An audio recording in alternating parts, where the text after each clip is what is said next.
आज हम लोग बात करेंगे यूएस डॉलर को कैसे ट्रेड करना है, क्योंकि आज federal open market committee interest rate decision release करने वाली है और उसमें कुछ नया नहीं होने वाला है, क्योंकि 25 बेसिस पॉइंट रिडक्शन पहले ही मार्केट फोरकास्ट कर चुकी है। तो उसमें कुछ नया नहीं होगा, लेकिन आपको कुछ नया देखने को मिल सकता है स्टेटमेंट में, जो कि फ्यूचर प्रोजेक्शन देगा कि फ्यूचर में और कितना कट कर सकते हैं। और प्रेस कॉन्फ्रेंस में भी कुछ क्वेश्चन आंसर्स हो सकते हैं, जिससे कि ट्रेडर्स आइडिया लगाने की कोशिश करेंगे कि आगे क्या होने वाला है। इसी बीच हम लोग एक समरी के थ्रू गुजरेंगे और देखेंगे कि यूएस डॉलर को कैसे ट्रेड किया जाए इस ब्लैक रॉक के एक्सपेक्टेशन के आधार पे। ब्लैक रॉक दुनिया की सबसे बड़ी इन्वेस्टमेंट कंपनीज में से एक है और उसकी एक विंग है जो कि रिसर्च करती है इन्वेस्टमेंट से रिलेटेड, जिसके एक रिपोर्ट में कुछ चीज़ें इंटरेस्टिंग हैं। अब मैं ब्लैक रॉक की बात इसलिए कर रहा हूँ क्योंकि बहुत सारे एनालिसिस इंटरनेट पे अवेलेबल हैं, लेकिन जेन्युइन सोर्सेज बहुत कम हैं।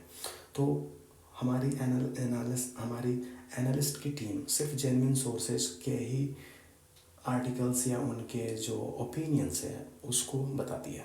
फटाफट देखेंगे कैसे इस पे काम करना है। फटाफट का मतलब जल्दी देखेंगे।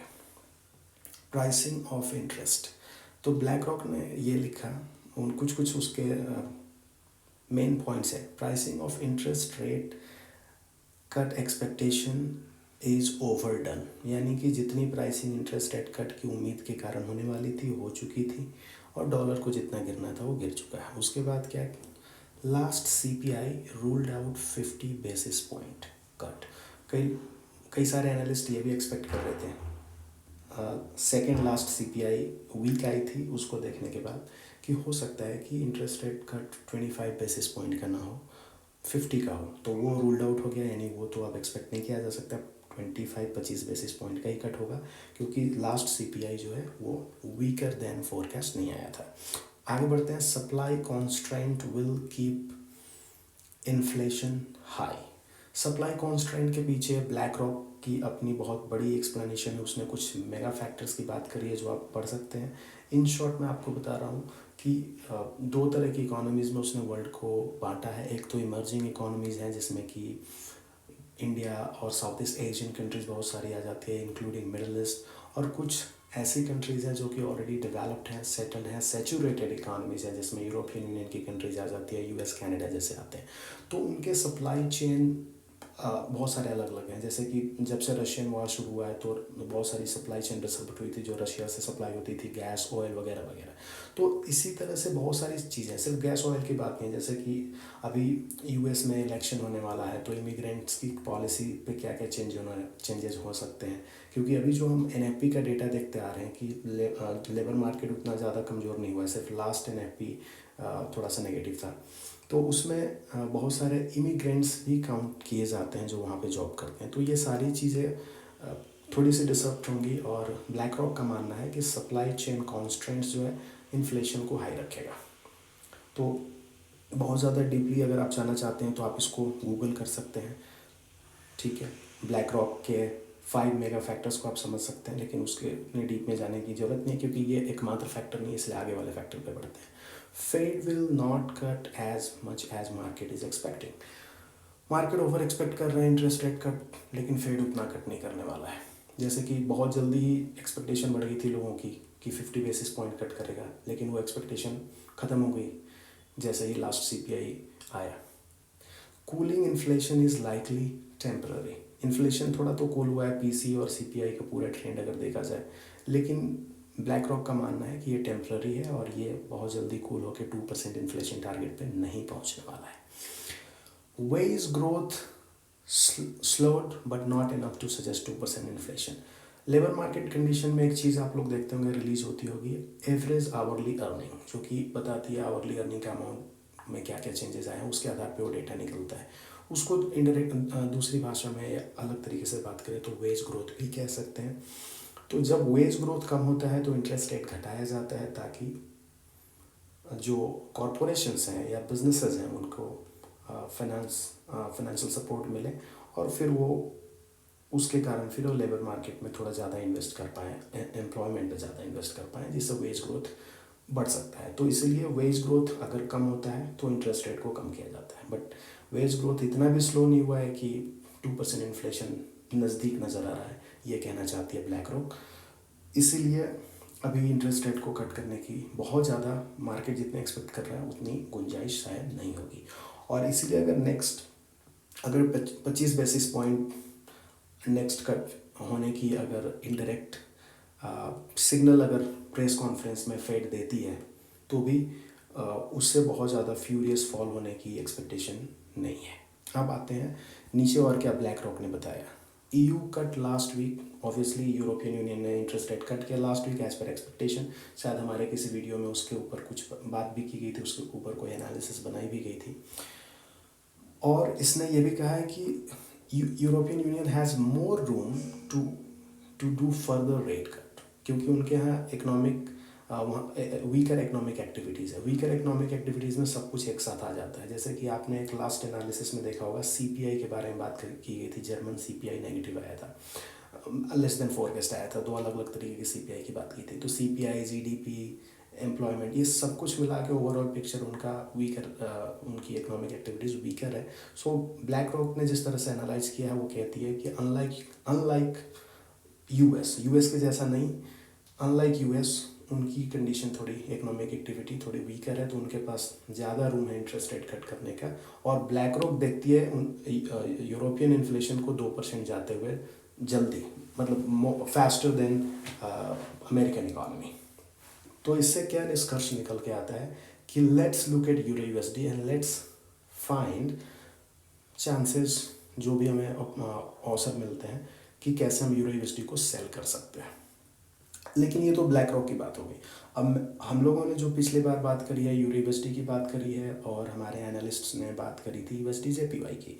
तो अगर हम लोग इसको एक बहुत पोटेंशियल अपॉर्चुनिटी मानते हैं और इस पर 10% रिस्क लेना चाहते हैं, तो मैं कहूँगा 5% यूरो USD पे डाल दो, 5% USD JPY पे। $1000 अकाउंट होल्डर से, यानी $50 आप लॉस करो, इससे ज़्यादा लॉस मत करो यूरो USD पे, और 50 आप कर सकते हो ज़्यादा से ज़्यादा USD JPY पे। ये मैक्स में बता रहा हूँ 10% एक अपॉर्चुनिटी पे, क्योंकि ये एक टेक्निकल और फंडामेंटल दोनों को कंबाइन करके बनने वाली एक सॉलिड अपॉर्चुनिटी है।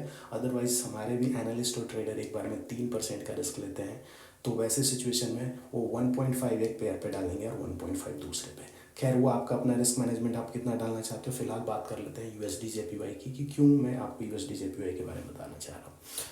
तो आपने देखा होगा कि लास्ट ट्रेडिंग आइडिया जो हमारी कंपनी ने रिलीज़ किया था, उसमें हमारी कंपनी बात कर रही थी इस बटरफ्लाई की, और उसमें बताया गया था कि ये कंप्लीट होगा इस पॉइंट तक जाके, फिर रिवर्सल होगा, या उसके पहले भी हो सकता है।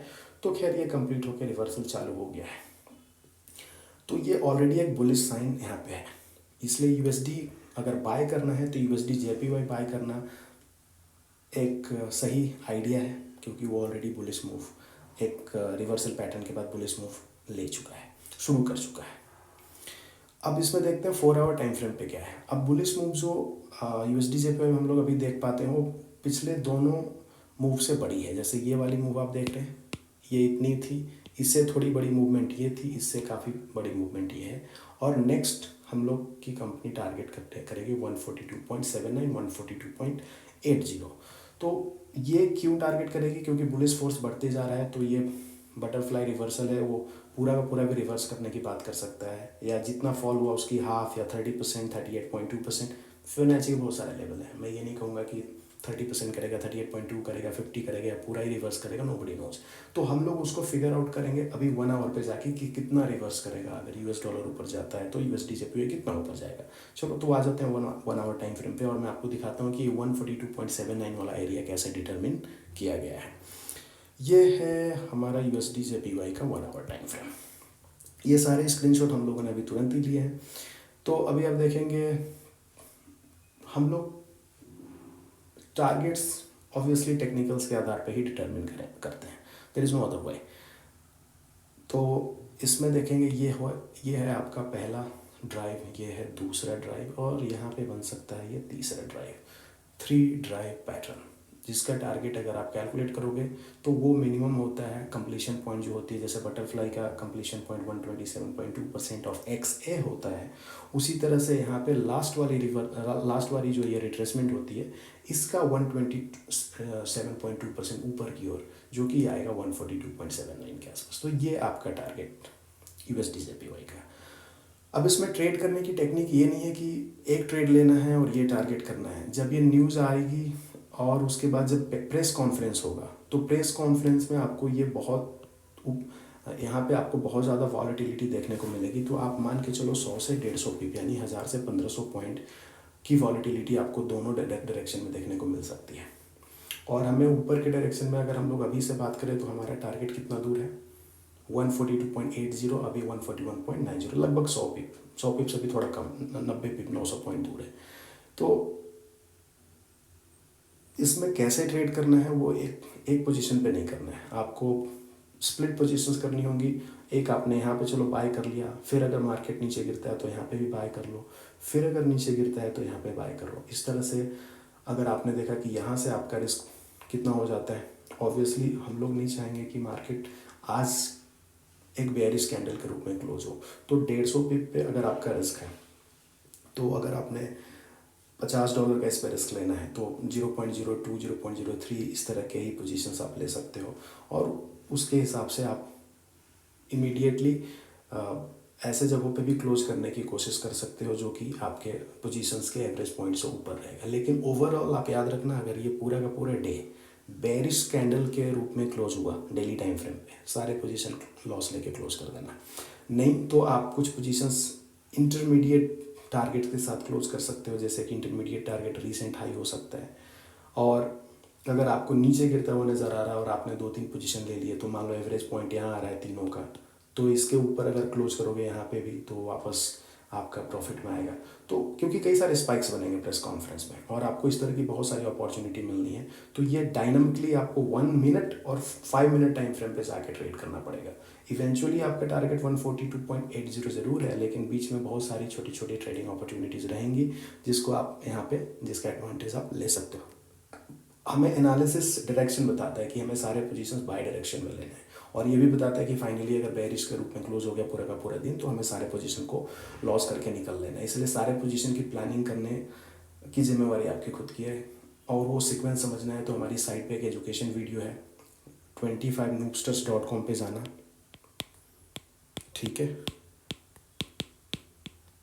और पहली बात तो ये कंप्यूटर पे करना, मोबाइल में कुछ समझ में नहीं आएगा।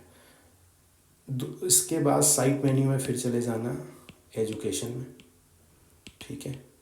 और एजुकेशन में फिर चले जाना स्ट्रेटजी डिटेल्स में। उसमें आपको एक स्ट्रेटजी डिटेल मिलेगी, formula of lot size sequence if lot in case of same lot size, Hindi English दोनों में। तो सेम लॉट साइज अगर आप रहते हो तो कैसे आप प्लान कर सकते हो, उसका फॉर्मूला दिया गया है। उतनी अलजेब्रा समझ में आती है तो प्लान कर लो, नहीं आती है ट्रेड मत करो, ठीक है। कुछ बातें स्ट्रेट फॉरवर्ड कहनी पड़ती है, वरना फंड मैनेजमेंट की सर्विस आपके लिए है, ज़रूरी नहीं कि ट्रेड करके पैसे बनाओगे। तो ये टारगेट हो गया, ये लॉट साइज के सीक्वेंस अगर प्लान करना है तो उसका तरीका ये हो गया। ये तो USD/JPY की बात हुई। अब आते हैं यूरो USD पे हमें क्या करना है। यूरो USD पे आपका टारगेट होगा ये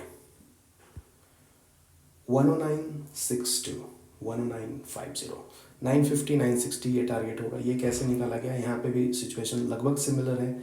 ये हो जाएगा फर्स्ट ड्राइव, ये है सेकंड ड्राइव, और ये बनेगा थर्ड ड्राइव। थर्ड ड्राइव का कंप्लीशन पॉइंट जैसा कि मैंने USD/JPY में बताया कि ये वाले रिट्रेसमेंट की 127.2% वहाँ पे ऊपर की ओर थी, यहाँ पे नीचे की ओर है 962 आ रही है। और पुराना जो स्विंग हाई था उसके हिसाब से जो सपोर्ट एरिया बनता है वो 950 का बनता है। तो this is the ultimate target in case of sell position. CPI Germany का नेगेटिव आया था, इस वीक जर्मनी का रिटेल सेल्स आने वाला है। एक्सपेक्टेड है कि वो मतलब फोरकास्ट के जैसा ही आएगा या तो उससे नेगेटिव भी आ सकता है। और ब्लैक रॉक खुद ही कहता है कि यूरोपियन यूनियन में वीकर इकोनॉमिक एक्टिविटीज़ हैं। तो एनीवे सिर्फ ब्लैक रॉक की बात नहीं करेंगे, हम लोग खुद से ट्रैक करते आ रहे हैं। पिछली वीडियो यूरो USD की जो बनी थी उसमें CPI की बात की गई थी, और CPI और रिटेल सेल्स कई बार नहीं, more than 70% cases they are connected. Retail sales बढ़ता है, CPI बढ़ता है, रिटेल सेल्स घटता है, सीपीआई भी घटता है। एनीवे तो टारगेट मैंने बता दिया। इसमें भी सेम काम आपको करना है। सारे पोजीशन जैसे होंगे, हो सकता है मार्केट आपका ऊपर जाए और आप यहाँ पे 2 पोजीशन 3 पोजीशन ले लें, यहाँ पे यहाँ पे यहाँ पे सीक्वेंस प्लान करेंगे फार्मूले के हिसाब से। अगर उसके बाद पूरा का पूरा दिन अगर बुलिश में क्लोज हो गया, सारे ट्रेड पे लॉस लेके एग्जिट हो जाना है। लेकिन अगर बेरिश के रूप में क्लोज हुआ तो आप इन कुछ पोजीशंस उसी प्रेस कॉन्फ्रेंस के दौरान 1070 के आसपास क्लोज कर सकते हो, जो कि ये पुराना सपोर्ट भी है स्विंग लो का, और ये पूरे के पूरे मूवमेंट का 50% लेवल भी है। तो जैसे कई सारे पोजीशन लेने के आपको चांस मिले, मार्केट में स्पाइक आया 1190, 1170, 1150 पे 3 पोजीशन आ गए, तीनों को यहाँ पे क्लोज कर दो, क्योंकि फिर से आपको स्पाइक मिलने वाला है और फिर से आप एक और पोजीशन प्लान कर सकते हो, जो कि फाइनली आपका जाएगा 962 एरिया तक। तो ये पूरी प्लानिंग, तो बेसिकली दोनों ही पेयर्स में मैं 2 तरह की प्लानिंग बता रहा हूँ। एक सीक्वेंस वाली पोजीशंस जो कि फॉर्मूले से प्लान करोगे, और एक पोजीशन जो कि इवेंचुअल फाइनल टारगेट के लिए आप रखोगे। तो इस वीडियो में बस इतना ही। Thank you for watching.